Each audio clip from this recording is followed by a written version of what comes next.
E aí, pessoal?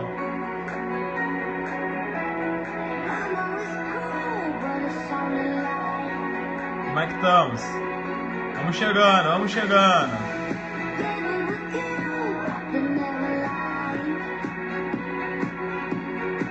Isso aí, a gente do Brasil inteiro. Sejam bem-vindos.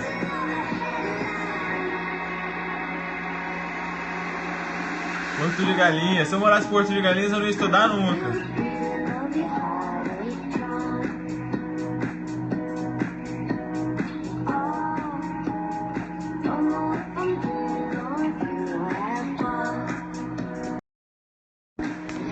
E aí, pessoal? Deixa eu arrumar aqui.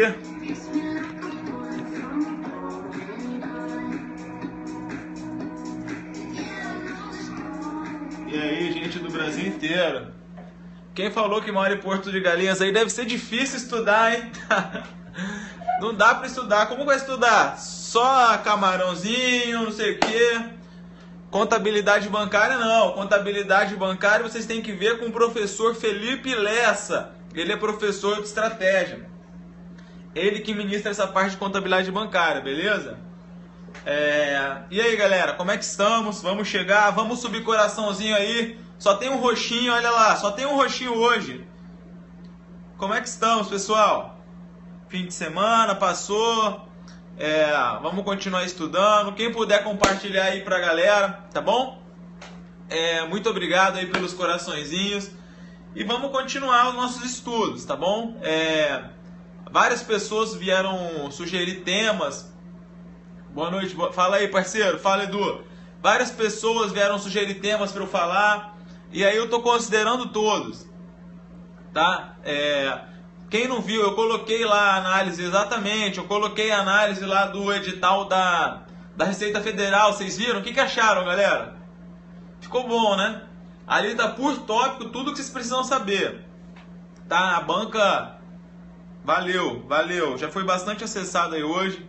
Agora a gente está fazendo um da FCC. A gente vai fazer um da FCC, mas não específico do ICMS. A gente vai fazer um da FCC que vai ser voltado para a banca. Por que a gente está falando isso? Porque a FCC ela não faz só o ICMS São Paulo, ela faz também o ICMS São Paulo. Mas ela faz o ICMS Rio, ela já fez o ICMS Rondônia, ela faz outros concursos também que não é só o ICMS São Paulo. E o que a FCC está fazendo? Quem está estudando para a FCC vai saber. Toda a prova da FCC está caindo os mesmos temas, galera. Está caindo os mesmos temas. Se você olhar a prova da FCC, está caindo uma questão de DFC, está caindo uma questão de instrumento financeiro, está caindo uma questão que pede o cálculo do arrendamento, está caindo uma questão que fala sobre DVA, tá? Cai uma questão de custo das transações. A FCC ela tá com uma receitinha de bolo também. É bem tranquilo. Então a gente já está elaborando para vocês também, tá bom? Um materialzinho do que a FCC mais gosta. E quem não baixou ainda o edital da Receita esquematizado, vamos lá, baixa lá no site que ainda dá tempo, beleza? E é isso aí, o nosso objetivo é chegar na prova voando. Valeu? Chegar voando. Segunda-feira a gente tem que gostar do que faz, galera. Se a gente está estudando, se a gente está nessa, vamos pra valer, beleza? A gente está aqui para ajudar. Então hoje a gente vai continuar a análise da Lei 6.404, beleza? A gente vai continuar a análise da Lei 6.404. Então eu peço que vocês abram aí o artigo 177. É 177 que a gente parou, deixa eu dar uma olhada. 177, parágrafo 3º, tá? A gente não vai demorar tanto hoje, mas abram o artigo 177, parágrafo 3º, para a gente dar uma olhada, tá? Então, muito obrigado aí pela presença de todos. Então, vamos começar, galera. Vamos lá. Olha só. Artigo 177, parágrafo 3º. As demonstrações financeiras das companhias abertas observarão ainda as normas expedidas pela Comissão de Valores Mobiliários, tá? Que é a nossa CVM, e serão obrigatoriamente submetidas a auditorias por auditores independentes nela registrados, Então, as companhias abertas, ela tem que observar as normas expedidas pela CVM. E a interpretação a contrário senso, as companhias fechadas, elas não precisam observar, tá bom? E não precisam ser submetidas à auditoria por auditores independentes também. Só que aí, quando nós falamos, uma das primeiras vezes que a gente falou Uma das primeiras vezes que a gente falou aqui, tá?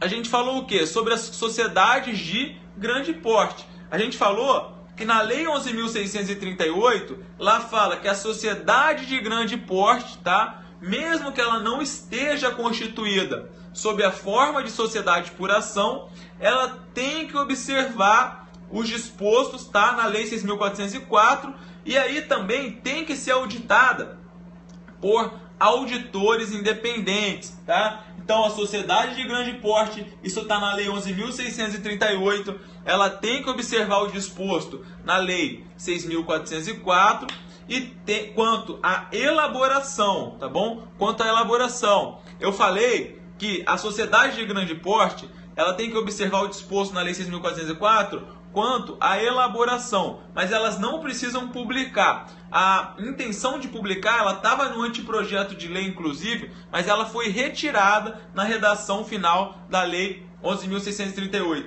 Então, a sociedade de grande porte, vamos mostrar aqui para vocês o que diz a 11.638. Olha só.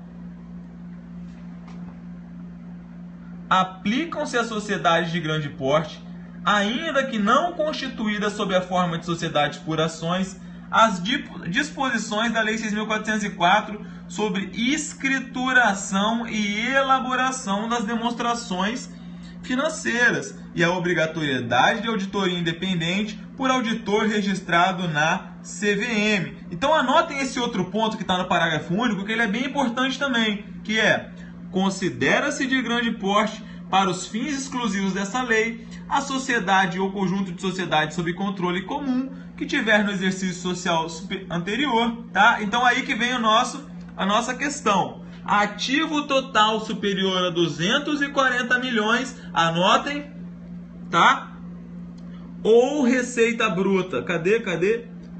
Ou receita bruta anual superior a 300 milhões. Então, a sociedade de grande porte, ela tem que observar o disposto na Lei 6.404 sobre a escrituração e elaboração e tem que ser submetida à auditoria por auditores independentes, sendo que a sociedade de grande porte, ela não precisa ser constituída sob a forma de sociedade por ação, tá bom? E é isso. Então, a lei, isso está na Lei 11.638, artigo 3º, galera. Então, vamos lá. O parágrafo 3º já falei, 11.638, Lei 11.638, artigo 3º. Então, vamos lá. O artigo 177, parágrafo 3º da Lei 6.404, ele fala assim: as demonstrações financeiras das companhias abertas observarão as normas expedidas pela CVM e serão obrigatoriamente submetidas à auditoria por auditores independentes nela registrados, ok? Continuando, parágrafo 4º fala o seguinte: as demonstrações financeiras serão assinadas pelos administradores, e por contabilistas legalmente habilitados. Galera, contabilista, a gente abrange quais expressões? Contabilista. Por contabilista, a gente tem que entender tanto o bacharel, tá, em ciências contábeis, como o técnico em contabilidade. Mas qual que é a diferença?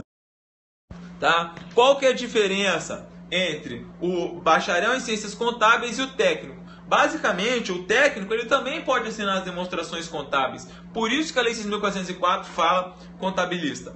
Só que o técnico ele não pode, basicamente, fazer 3 funções que são privativas do bacharel. Quais são elas? Auditoria é uma, perícia é outra e análise de balanços. Então essas 3 funções elas são exclusivas do bacharel: auditoria, perícia e análise de balanço. Assinar as demonstrações contábeis o técnico pode, sem problema algum. Tudo certo até aqui, galera? Então, as demonstrações, anotem, elas são assinadas pelos administradores e por contabilista legalmente habilitado. Beleza? Brasil, por enquanto? Vamos lá. Coraçãozinho, ok, pra gente seguir.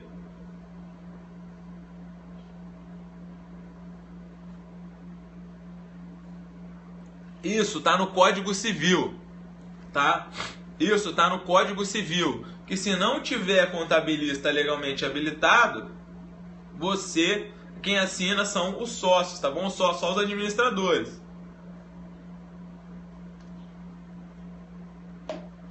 Salvo se nenhum houver na região, beleza? Então, Brasil, vamos seguir.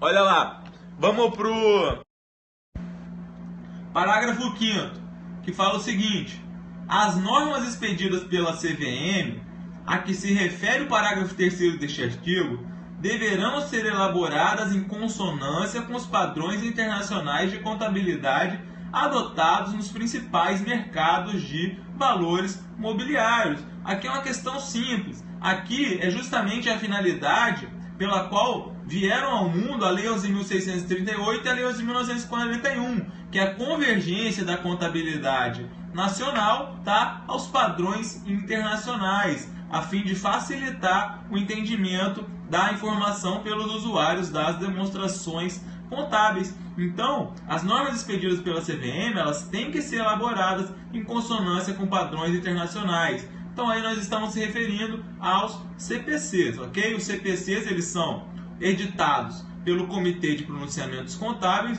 que é um órgão geral. E a CVM, ela faz a edição das normas para que as companhias abertas sigam. Então, a CVM, ela tem que editar os CPCs e geralmente ela vai copiar os CPCs, tá bom? Ela vai copiar o que está no CPC. Se você olhar, você vai lá no site do CPC, tem lá CPC 00. Aí CPC 00, embaixo tem deliberação CVM tal, resolução Bacen tal. Então, cada área, ela edita uma norma, tá, igualzinha do CPC para sua área de competência. Os órgãos reguladores, eles que são competentes para editar a norma, e não o CPC, ok? O CPC lança a norma genérica. Como o CESP cobra isso? Literalidade. Então, e aí vem o parágrafo 6º e fala o seguinte: as companhias fechadas poderão optar por observar as normas sob demonstrações financeiras expedidas pela CVM para as companhias abertas. Então, as companhias fechadas podem optar por observar as normas expedidas pela CVM para as companhias abertas, beleza? Aí, galera, tá tranquilo? O CESP vai perguntar isso como a gente está falando aqui. A gente está dando o entendimento que tem na lei, tá? Agora, alguém falou aí, jogou uma zica. Começou a travar aqui também.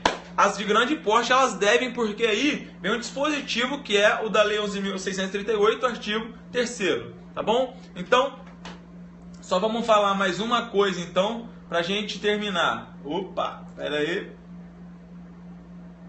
Vamos para o artigo 178. E aí, a partir da próxima vez que a gente falar sobre a Lei 6.404, a gente vai entrar nos aspectos, tá, do balanço patrimonial. Então vamos para o artigo 178 agora, que também é para a prova. Olha lá. Artigo 178. No balanço, as contas serão classificadas segundo os elementos do patrimônio que registrem e agrupadas de modo a facilitar o conhecimento e a análise da situação financeira da companhia. Então essa norma, ela não tem qualquer pegadinha, é só você decorá-la assim. As contas são agrupadas segundo os elementos do patrimônio que registrem. Bens e direitos são no ativo, obrigações são no passivo, capital próprio é no PL, tá? De modo a facilitar o conhecimento e análise da situação financeira da companhia, beleza? Então essa daí é bom senso, exatamente. E aí, vem aqui, parágrafo 1º. No ativo, as contas são dispostas em ordem decrescente de grau de liquidez, tá? Dos elementos nela registrados. Então, no ativo, vem primeiro as contas que têm maior grau de liquidez. E que conta é essa que tem maior grau de liquidez? Liquidez é a possibilidade de transformar o dinheiro, tá? O bem ou o direito em dinheiro. Então, qual é a conta que tem o maior grau de liquidez? É o caixa, como nosso amigo ou amiga, não sei, falou, tá? Por quê? O caixa já é o próprio dinheiro. Então, as contas serão dispostas em ordem decrescente do grau de liquidez, da maior liquidez para a menor. Dos elementos nela registrados nos seguintes grupos. Então, vem lá, ativo circulante, tá? E ativo não circulante, composto por realizável a longo prazo, investimentos, imobilizado e intangível. Então, o que você tem que ter em mente é que existem dois grupos no ativo. O primeiro é o ativo circulante, o segundo é o ativo não circulante.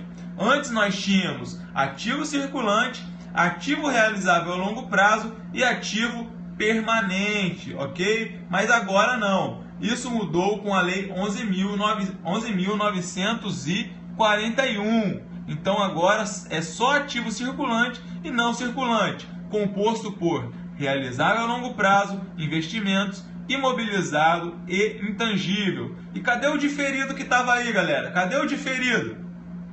O diferido, o que aconteceu com ele? Não existe mais. Isso aí, já era. Beleza. O diferido já era extinto.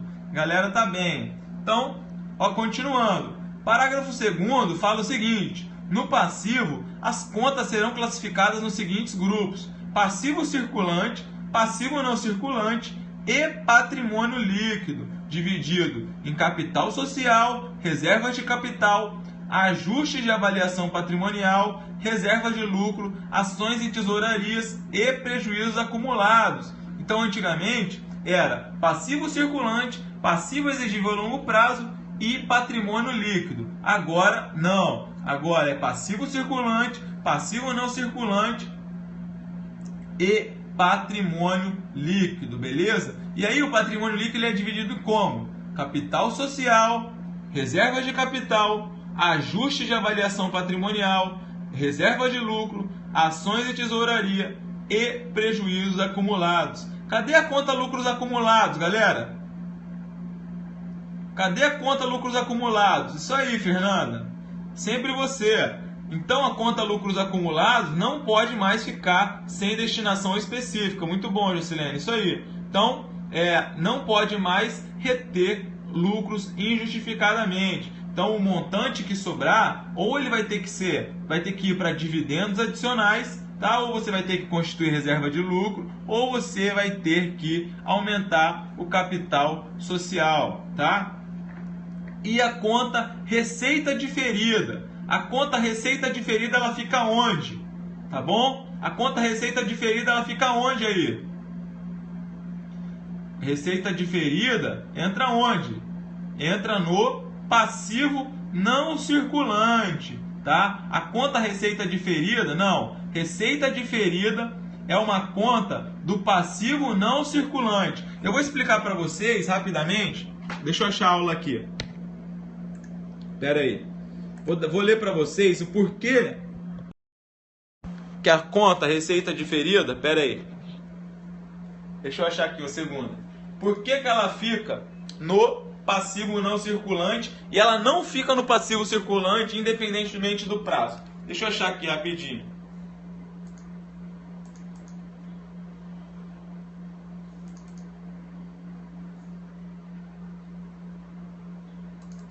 Espera aí. Continue aí, porque isso é importante, hein, galera? Aqui. Olha só, vamos lá. Brasil. Um trecho do nosso curso da Receita Federal aí. Olha, o grupo resultado de exercícios futuros foi extinto com a edição da MP 449 que foi convertida na Lei 11.941. Em seu lugar, deve ser usada a conta receita diferida. O saldo porventura existente no resultado de exercícios futuros deve ser reclassificado para a receita diferida. O exemplo clássico explorado pelas bancas de resultados de exercícios futuros, agora receita diferida no passivo não circulante, são os aluguéis recebidos antecipadamente. São diversas questões da banca que versam sobre esse tema. Sobre a banca, no caso, é a ESAF, ok? Então anote, os aluguéis recebidos antecipadamente. Muitos alunos perguntam se todas as receitas diferidas são classificadas no passivo não circulante independentemente do prazo. Entendam, a receita diferida é uma receita que a empresa já ganhou, entre aspas. Não precisa devolver, mas ainda não pode ir para o resultado por causa do regime de competência.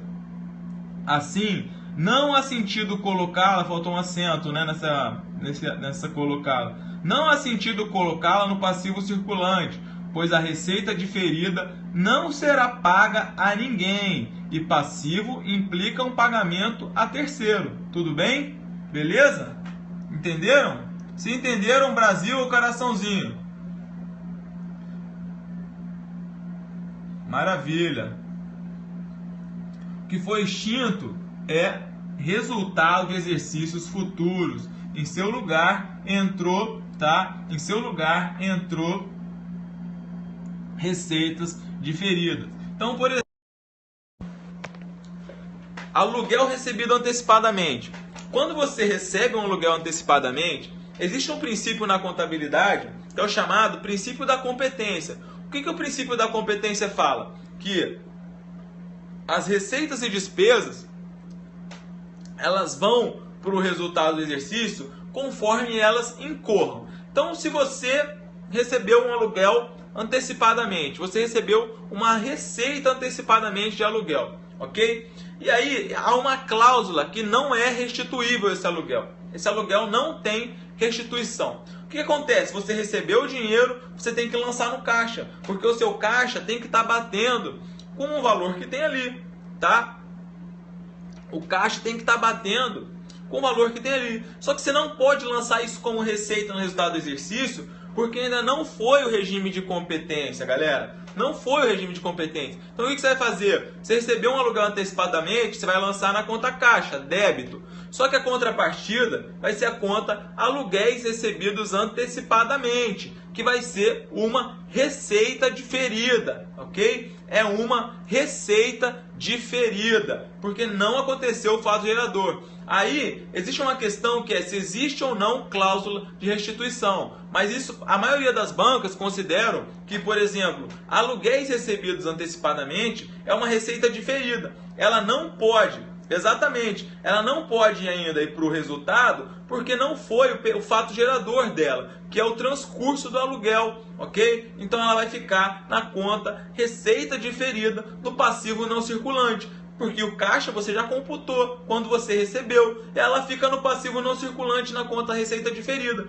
Daí, conforme o período vai passando, você vai lançar débito caixa, crédito, aluguéis recebidos antecipadamente, passivo não circulante, receita diferida. E aí, conforme o período for passando, você vai debitando a conta aluguéis recebidos antecipadamente, tá bom? E vai jogar para a conta receitas no resultado do exercício. Entenderam, galera? Brasil? Se entenderam, coraçãozinho ou Brasil aí pra gente conseguir. Entendeu, Fernanda? Maravilha, maravilha. Isso aí. Então, o certo, entenderam? Então, o certo de aluguéis recebidos antecipadamente é ver a cláusula, tá? É ver a cláusula, se tem cláusula de restituição. Mas aí as bancas não consideram isso. Elas vão falar aluguéis recebidos antecipadamente receita diferida no passivo não circulante. Por que não é no passivo circulante? Porque não vai ser pago a ninguém. Então a receita diferida ela vai ficar no passivo não circulante. Esse mané vai ser bloqueado. Tchau. Já foi tarde. Tava demorando hoje. Né? Tava demorando para aparecer um espertão. Então é isso aí, galera. Passivo não circulante. Show? O saldo anterior de resultado de exercício futuro, ele vai ser reclassificado. Show? Então quem entendeu, coraçãozinho ou um ok aí pra gente. Vamos lá. Tá travando? Vamos ver. Hoje o Pitocão não tá aqui para dar um oi pra galera. O Pitocão tá de férias hoje.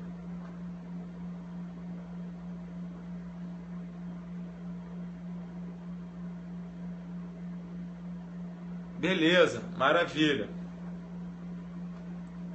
Maravilha. Que bom que a galera entendeu então. Então é isso, galera. Então hoje eu vou encerrar porque tenho muita coisa para fazer ainda do trabalho. E para quem vai perguntar antes que perguntem, não tem previsão de CMS Rio. Não sei se receita vai sair esse ano. Antes que alguém pergunte. Minha namorada, beijo amor, te amo. Minha namorada falando. Agora sim eu vi pela primeira vez. Amanhã, mesmo horário. Se aquele edital serve para analista, então não sei. Não sei, vou ter que dar uma olhada melhor no edital. Não dá para falar com certeza. Tá bom? Mas é isso aí. Mais alguma pergunta? Vamos lá. Tem um parágrafo só antes que todo mundo saia. O parágrafo 3º do artigo 178, ele fala que os saldos credores e devedores que a companhia não tem direito de compensar, eles são classificados separadamente, tá bom? Então, os saldos devedores e credores que a companhia não tiver direito de compensar, eles são classificados separadamente. Artigo 178, parágrafo 3º. Como exemplo claro aí, a gente pode citar o ICMS, tá? O ICMS a recuperar, que é aquele incidente sobre as compras, e o ICMS a recolher. Quando ela tem direito a compensar, você vai compensar os saldos, vai ficar ou só recuperar ou só recolher. Mas quando ela não tem direito a compensar, você classifica separadamente. Artigo 178, parágrafo 3º, que aí amanhã, quando a gente começar, a gente já começa do 179. Tá bom? Mais alguma coisa?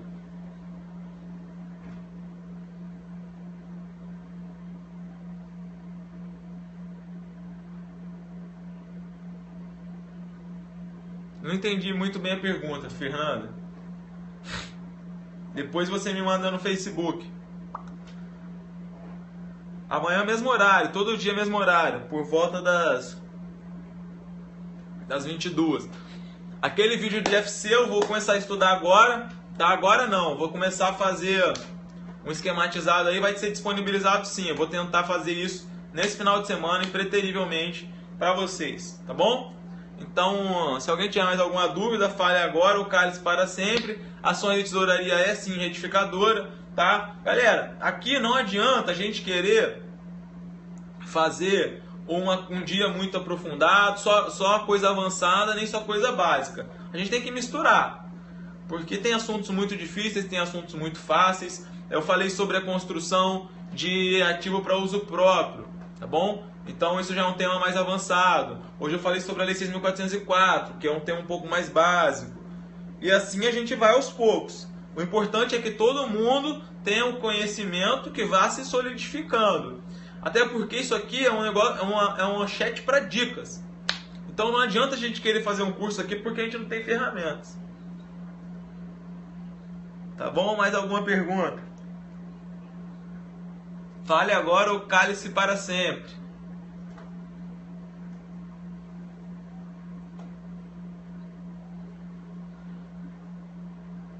Ninguém?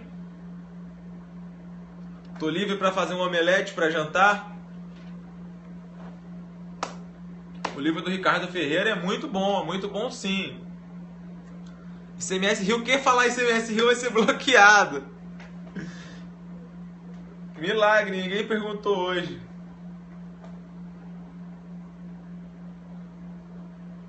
ICMS São Paulo, a gente tá... O Luciano... Ah, galera, só uma dica. Quem quiser, o professor Luciano Rosa, que escreve também juntamente comigo, que é um excelente professor, ele criou um Periscope também, Luciano Silva Rosa. Ele vai começar a utilizar, tá? Quando ele fizer as primeiras transmissões, eu vou convidar todo mundo, mas já quem quiser segui-lo aí no Periscope, o cara sabe muito, ele é um monstro. Beleza? Então é isso. Então, me dou por dispensado aí, vou fazer um omelete esperto aqui e voltar ao trabalho. Valeu? Brasil! Boa noite. Então, fechou. Valeu, obrigado pela presença aí de todos e como sempre é um prazer estar aqui falando para vocês. Tem até um jiu-jiteiro aí. Os